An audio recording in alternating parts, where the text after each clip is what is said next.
12ই মে তোমাদের পরীক্ষার ফলাফল প্রকাশ করবে। ইতিমধ্যে শিক্ষা মন্ত্রণালয় থেকে তার নোটিশ প্রকাশ করা হয়েছে। এখন অনেকে প্রশ্ন করছে যে ভাই আসলে 12ই মে কী কী ঘটবে, কখন আমরা ফলাফল হাতে পাবো। এখন এখানে 11টা বললো, সঠিক কি 11টা তোমরা ফলাফল পাবা, নাকি আরও ফলাফল পাইতে দেরি হবে, নাকি তার আগেও ফলাফল পাবা, এবং 12ই মে তোমাদের সাথে কি কি ঘটবে পুরো একদম সকাল থেকে একদম দুপুর পর্যন্ত যে শিডিউলটা আমরা তোমাদেরকে এই ভিডিওর মাধ্যমে শেয়ার করছি। অবশ্যই ভিডিওটি তোমরা দেখো শেষ পর্যন্ত, এবং যদি তোমাদের কোনো প্রশ্ন থাকে কমেন্টের মাধ্যমে জানাতে পারো, চেষ্টা করবো সে বিষয় নিয়ে পরবর্তীতে কথা বলার। সো এখানে কলেজ ভর্তির সামনে তোমাদের কিন্তু রয়েছে, কলেজ ভর্তি তথ্যগুলো সুমন ভাই দিবে, তাই আমাদের সাথে সাবস্ক্রাইব করে বেল আইকন বাজিয়ে যুক্ত থাকো, যাতে করে কোনো নিউজ তোমার জন্য মিস না হয়। ঢাকা শিক্ষা বোর্ড আজকে নোটিশ প্রকাশ করেছে তোমাদের ফলাফল প্রকাশ প্রসঙ্গে। তারা ব্যাপারটা কনফার্ম করেছে যে আগামী 12ই মে তোমাদের রেজাল্ট প্রকাশ করবে। প্রধানমন্ত্রী কার্যালয় থেকে সকাল 10টার কথা বলা হলো, এখানে বলা হয়েছে সকাল 11টায় ফলাফল প্রকাশিত হবে। সো এই জায়গায় অনেকে হয়তো একটু কনফিউজ।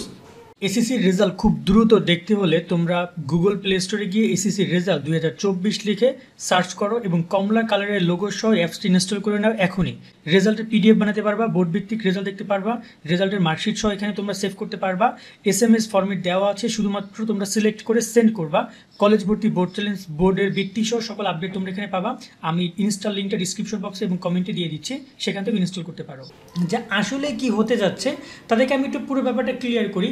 প্রধানমন্ত্রী ফলাফল ঘোষণা করবেন, তোমরা তো সবাই জানো। প্রধানমন্ত্রীর কার্যালয়ে অথবা আন্তর্জাতিক মাতৃভাষা ইনস্টিটিউটে একটা জায়গা, যেখানে সকল শিক্ষা বোর্ড বলতে আমি কাকে কাকে বোঝাচ্ছি বুঝো।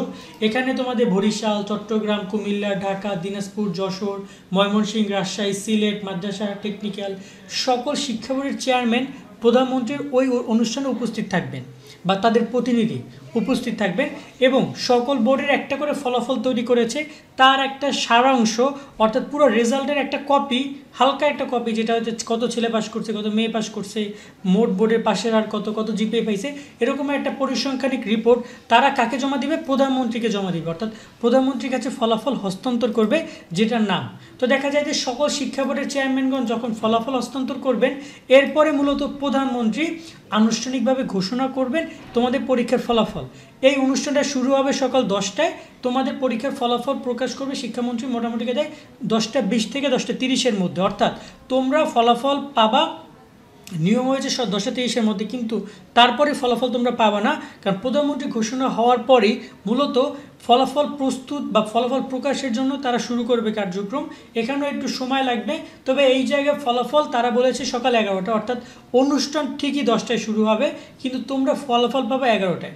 কিন্তু আবার এই 11টাও তোমরা ফলাফল পাবা না, কারণ যখনই ফলাফল প্রকাশ করবে তার আগে থেকেই দেখবা এই ওয়েবসাইট ডাউন, এই ওয়েবসাইট ঠিক করে ঢোকা যাচ্ছে না, এই ওয়েবসাইটে তেমন করে ঢোকা যাচ্ছে না। সো এই ওয়েবসাইট সম্পর্কিত সমস্যা সলভও তারা করবে। এখন আমরা যে ঢাকা বোর্ডে ঢুকি, তখন তোমরা ঢাকা বোর্ডে ঢুকতে পারবে না, কারণ ঢাকা বোর্ড তখন এই ওয়েবসাইট হয়ে যাবে, ঠিক আছে। সো ওভারঅল মূল কথা হচ্ছে রেজাল্ট প্রকাশ করার বিষয়টি মূলত একটু সময় সাপেক্ষ, বাট তোমরা মোটামুটি 11টার পর থেকে ফলাফল দেখতে পারবা। কোনো কোনো সময় দেখা যায় 11টার আগেও ফলাফল ছেড়ে দেয়, সেটার সম্ভাবনা খুবই কম। রিসেন্ট কয়েক বছরে এমনটা ঘটনা ঘটেনি, তার আগে ঘটতো যে বলেছে 10টা, তো দেখা যায় অনেক সময় 8টা 9টা থেকে রেজাল্ট দেখা যায়, বাট এখন সেটা আর পসিবল না। এই একটা ব্যাপার। সেকেন্ড যে ব্যাপারটা সেটা হচ্ছে তোমাদের রেজাল্ট যদি কোনো কারণে ওয়েবসাইট বন্ধ হয়ে যায়, সেক্ষেত্রে তোমরা অনেক জায়গায় যেয়ে চেষ্টা করতে পারো, একমাত্র এসএমএস ছাড়াও অন্য কোনো জায়গা থেকে ফলাফল দেখতে পারবে না, একমাত্র এসএমএসের মাধ্যমেই তোমরা ফলাফল যদি ওয়েবসাইট বন্ধ হয়ে যায় তাহলে দেখতে পারবা। এই একটা ব্যাপার গেল।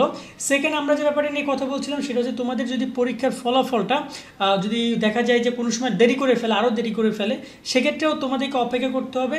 এবং শিক্ষামন্ত্রী নওফল হোসেন, এখানে মহিবুল হাসান নওফল যিনি আছেন, তিনি মূলত সংবাদ সম্মেলন করবেন, সেখানে তোমাদের রেজাল্টের আনুষঙ্গিক কত পাশের হার এবং তিনি টোটাল ডিটেলস যেটা আছে সেটা নিয়ে ওই দিন বলবেন। প্রধানমন্ত্রী কিছু কথা বলবেন, টোটাল পাশের হার, জিপিএ, এগুলো প্রধানমন্ত্রী জানাবেন এবং তিনি একটা বক্তৃতা দিবেন, কিন্তু মূল ব্যাপারটা শিক্ষামন্ত্রী সংবাদ সম্মেলন করার মাধ্যমে জানাবেন। অর্থাৎ এখানে একটা আনুষ্ঠানিকতা বিষয় রয়েছে। এবং এমনকি যেমন আমরা দীপমণির যে যখন তিনি মন্ত্রী ছিলেন, তখন আমরা দেখেছি যে তিনি 2টার দিকে এসে মূলত ফলাফল প্রকাশ করতেন, তার আগে তো ফলাফল প্রকাশ করতেন না। তো এই জায়গায় ব্যাপারটা ঠিক এমন যে তোমাদেরকে একটু অপেক্ষা করতে হবে, বুঝতে হবে, এবং নতুন নতুন অনেক আপডেট আসবে তোমাদের রেজাল্ট নিয়ে, সেগুলো পেতে আমাদের সাথে যুক্ত থাকতে হবে। সামনে কলেজ ভর্তি তথ্যগুলো পেতে আমাদের সাথে যুক্ত থাকতে হবে। আজকের মতো আমরা কিন্তু এখানেই বিদায় নিচ্ছি, দেখা হবে নেক্সট একটা ভিডিওতে। ততদিন সকলে সুস্থ থাকবা এবং ভালো থাকবা, এবং রেজাল্ট নিয়ে টেনশন করো ভালো কথা, বাট অতিরিক্ত কোনো কিছু করবা না। সকলের জন্য দোয়া শুভকামনা রইল। ভালো থাকবে সকলে, আল্লাহ হাফেজ।